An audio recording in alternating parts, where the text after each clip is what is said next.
Hi friends, it's so good to be here. If it's your first time here, I'm so delighted to have you here. I hope you enjoy the content here, and most importantly, may you share it with someone else who it will benefit. Please go ahead and like, share and subscribe. And if you're a returning viewer, girl, boy, whoever you are, it's always humbling to know that you're back.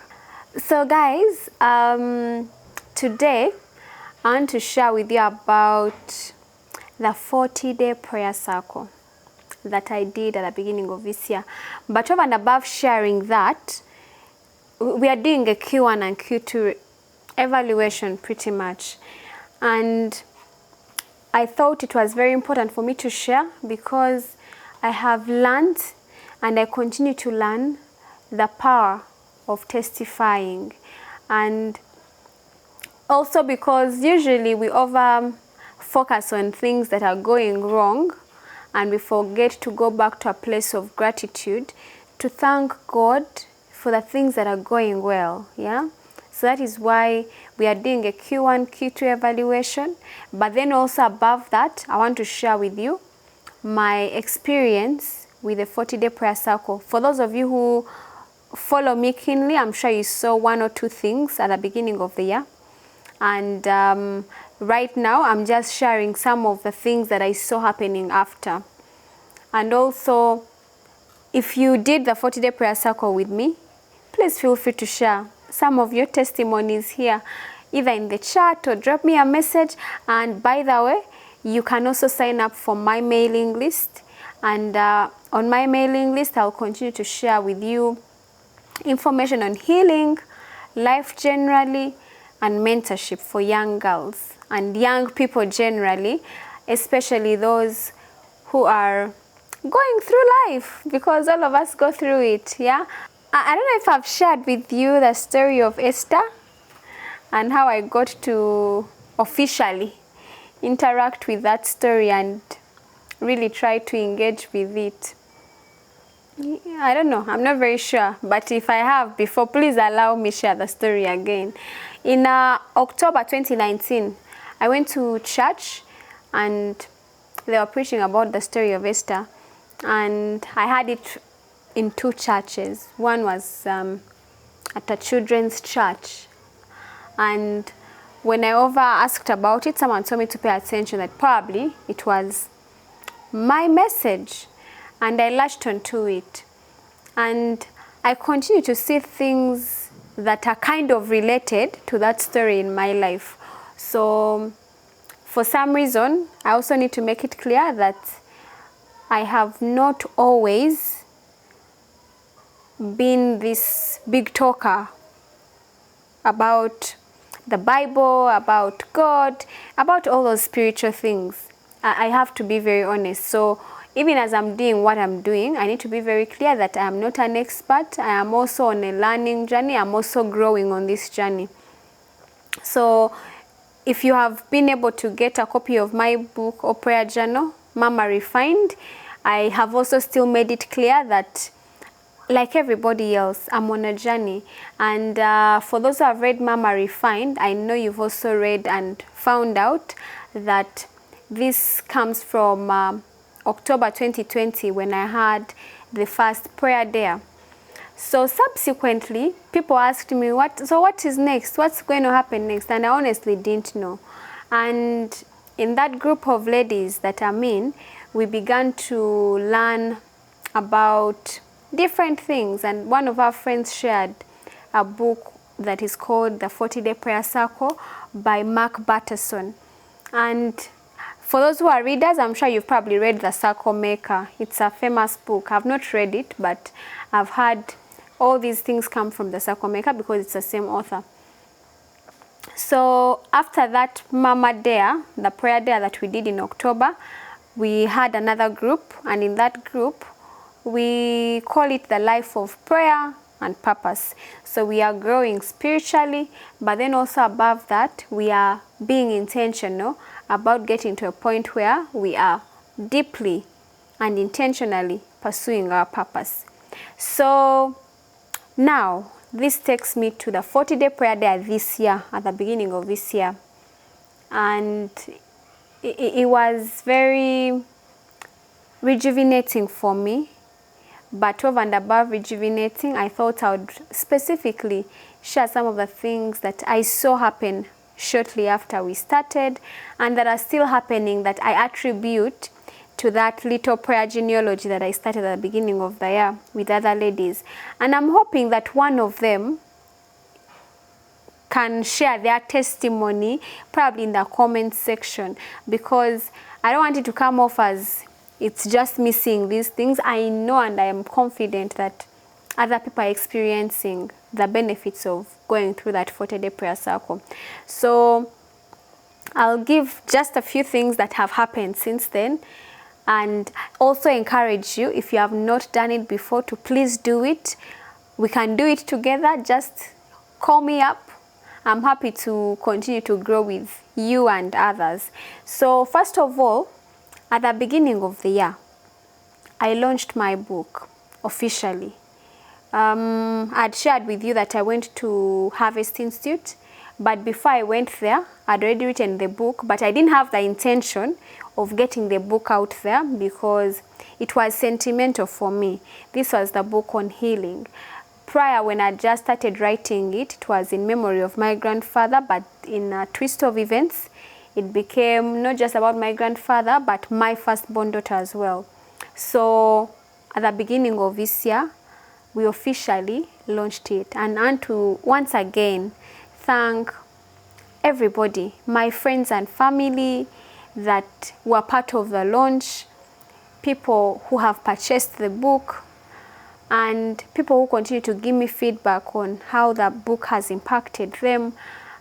And guys, this can only be because there is a God who listens to our prayers. The time we launched the book, I didn't have a single shilling. We didn't have money because, you know, January can rule January. We're from Christmas, it's Jan. We don't have money. And then I don't know, out of the blue, there's money we'd been expecting, and they call my husband. They say the money is here, and my husband, I send you shout out, sir, gave me some money, and we had the launch. So it can only be because of God. You know, I know you know that God provides for our needs through other people. So it's not that God is just going to appear in front of us and say, I am God, I am here, this is what you are praying for. No, it's through other people that he actually answers our prayers. So that was one of the major highlights. I launched that book, Finding Healing After Losing a Loved One, at the beginning of this year. And then I've told you about the G4G community that I'm plugged in. So still during this period, I was able to officially launch the G4G Rapha Healed Woman. Now, I've shared with you that I'm a mental health enthusiast, and my being a mental health enthusiast comes from a place of I have experienced certain things that I hear or that I have now since learned are mental health issues like depression, anxiety, and I need to note down that anxiety and being depressed happen to each one of us at a certain point in our lives. If you've gone for an interview before you enter that interview, or even an exam, there's a certain way you're feeling uneasy, and then after the interview you're okay. Some of those, it's mental. And again, to clarify that, well, some people say that being mentally unwell is being on the street and doing things out of character. I want to clarify that it is not just that. Mental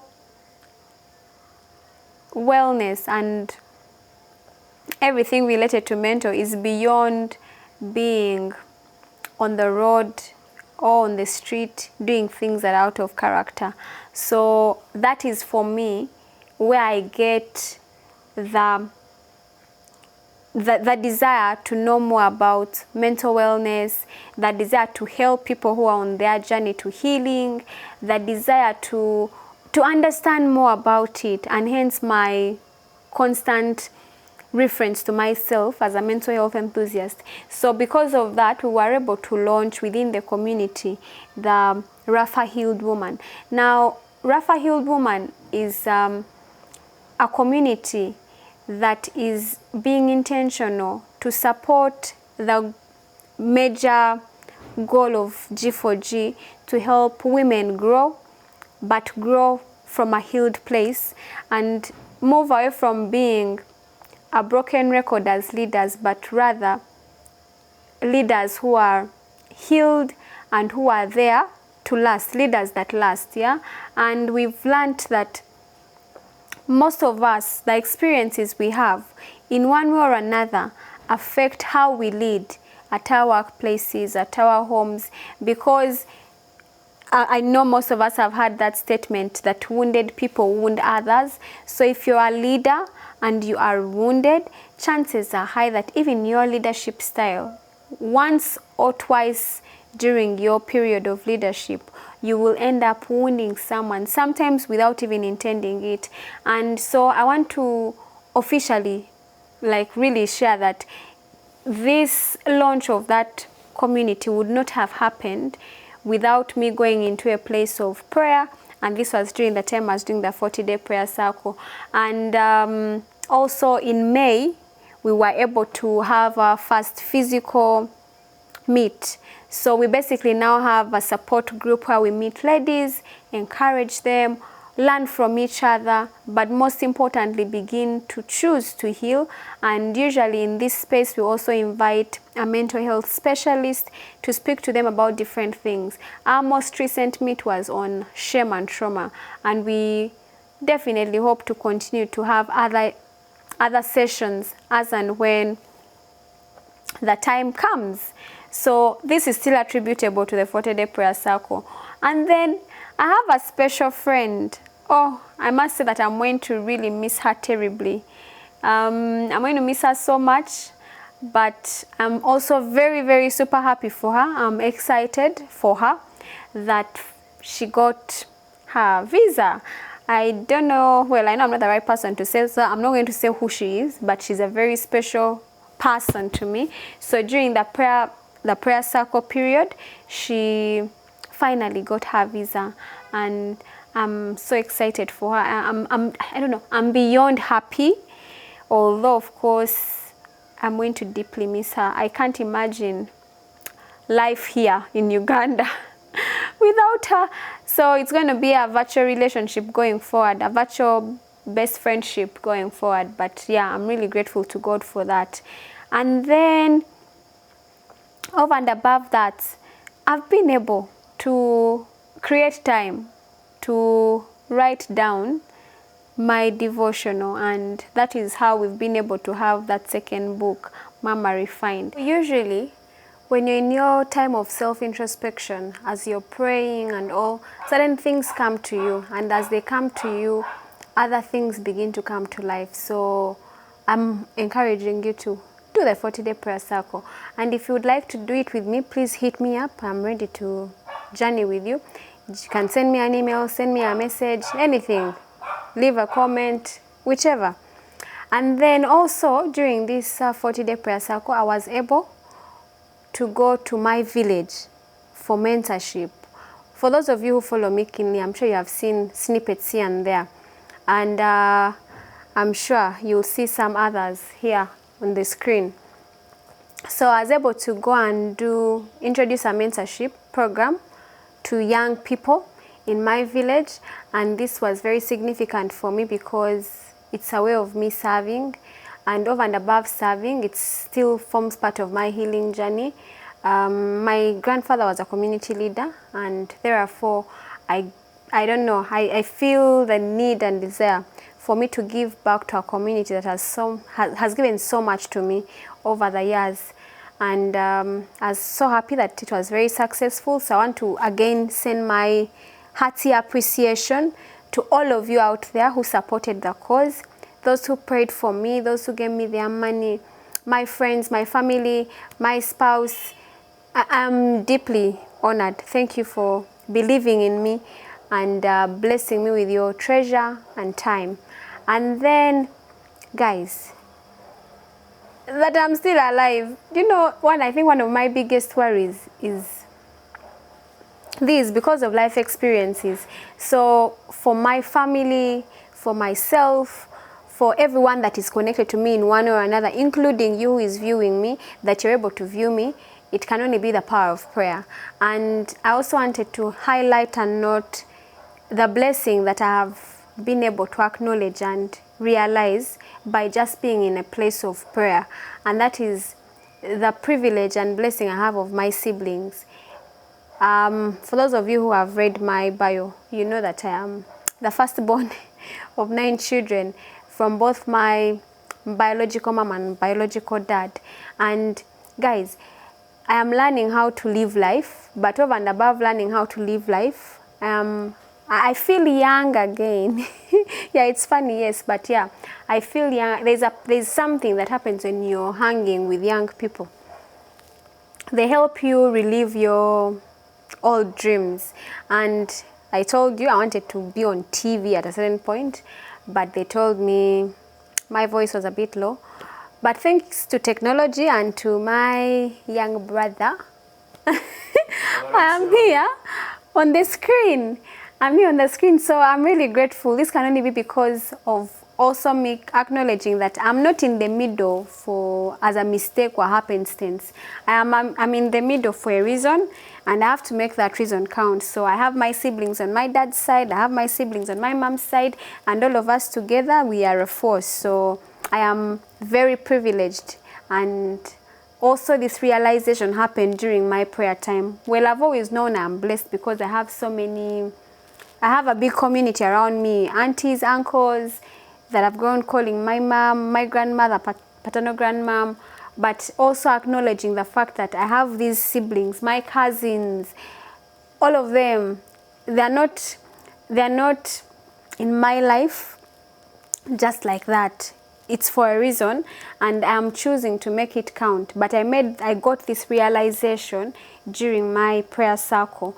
And guys, without forgetting the fact that I also decided to go and do the EZA course. Well, this EZA course, I'd heard about it before, but the beauty with it is that, one, I get to deal with probably woundedness that I had hidden behind me, but over and above that, I get to connect with people, fellow like-minded people who are thinking about healing, who are on their journey of healing, who are helping other people who are on their healing journey. So for me even to take that step, to be courageous, to go there and then continue to also help others on their healing journey can only be attributable to this prayer circle that I did at the beginning of the year.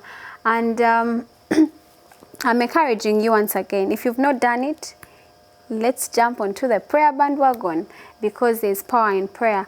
And I also want to take this opportunity to send my heartiest regards and appreciation to Dana Ninsima Chibuka and your entire G4G community, which I am part of. Primera, Grace Linda, Alena Simwe, the ladies in the G4G alumni group. Guys, you continue to amaze me. I love the way you encourage and support each other, but for you, DNK, and your tribe, for believing in me. And I know that belief is not just like that. It's because God has probably spoken to you in a special way. So thank you for believing in me. And then, of course, still about community, I continue to fellowship with my people at Nigeria Crew. Big ups, guys.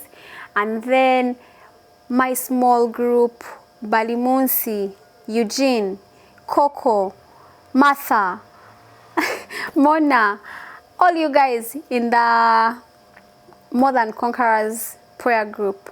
You don't know what you're doing for me, so I really appreciate you. And because you disciple me, yeah?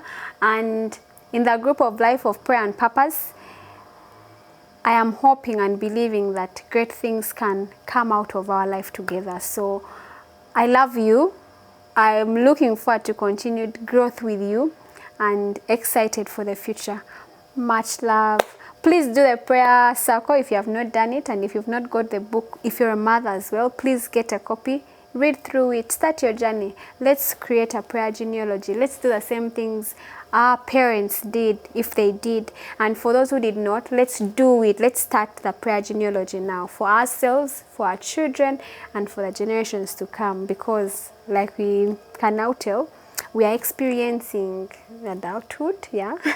We are dealing with the things that our parents and grandparents dealt with. So it's now time to actually also get into it. I recall a friend said that when people grow up, they pray more. I don't think they were wrong. I think at a certain point in your life, you realize that, you know what, these things that are happening around me can only be handled by God. So I hope we can all acknowledge that and hand over our reins to the God who heals, the God who restores, the God who redeems, and the God who is more than able to help us redefine our past for a more fulfilling present. As always, I remain firm too. Until the next time.